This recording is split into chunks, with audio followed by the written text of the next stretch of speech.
পোলারে বেশি ভালোবাসা লাগছে। না না, পোলার আর বাপের সাথে একসাথে যে কাম করিস, এখন মনে করে যে এই মুহূর্তে তো বাপ ধরে ফেলেছে নিজেই, তাহলে উলঙ্গ অবস্থায় তো করে পাইছে, তাহলে এইবারে যদি তোকে বিয়ে দেই তাহলে কি তোকে সংসার করে খাইবো? না, হুম। খাবো না, জানি তো। আচ্ছা জানোস, তাহলে সেই হিসেবে এখন যা ধরা পড়ছো যা হয়েছে হয়েছে, যেহেতু গ্রামের মুরব্বীরা আছে, রাত বাজে 2টা, এখন তাহলে কি করা যাবো? এখন তাহলে তুই কি করলি সমাধান হইব তোর ক? আর আপনারা আছেন সবাই ভালো বন্ধু, যা বুঝবেন বুঝা আপনারা যেটা করবেন আমি সেটাই মেনে নেবো। কারণ আপনারা আছেন, কাম করার সময় তো আপনারা পাবেন নাই, বাপ বেটার সাথে একসাথে কাজ করছে, একলা হইলে তো এখন করা দেওয়া যেত।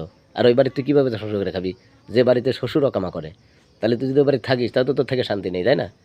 একটা হ্যাঁ, শিক্ষিত মাইয়া হ্যাঁ, যদি তোর মাথায় যদি এই ব্রেনটা না থাকে, হ্যাঁ, তাহলে কীভাবে কী হয় ক? হুম। এটাই তো বুঝতেছি না। এটা বুঝতেছো না? না, আচ্ছা, এখন কি ওর পোলার লগে যদি বিয়ে দিয়ে দেয় তুই মেনে নিবি? আমি তো মেনে নেব, কিন্তু হেরা তো মানবো না। হ্যাঁ বুঝছি। আচ্ছা তাহলে ওই যে এই আব্দুল কাকা আছে, এরা আছে, যা অনেক যাবাই, যা যা।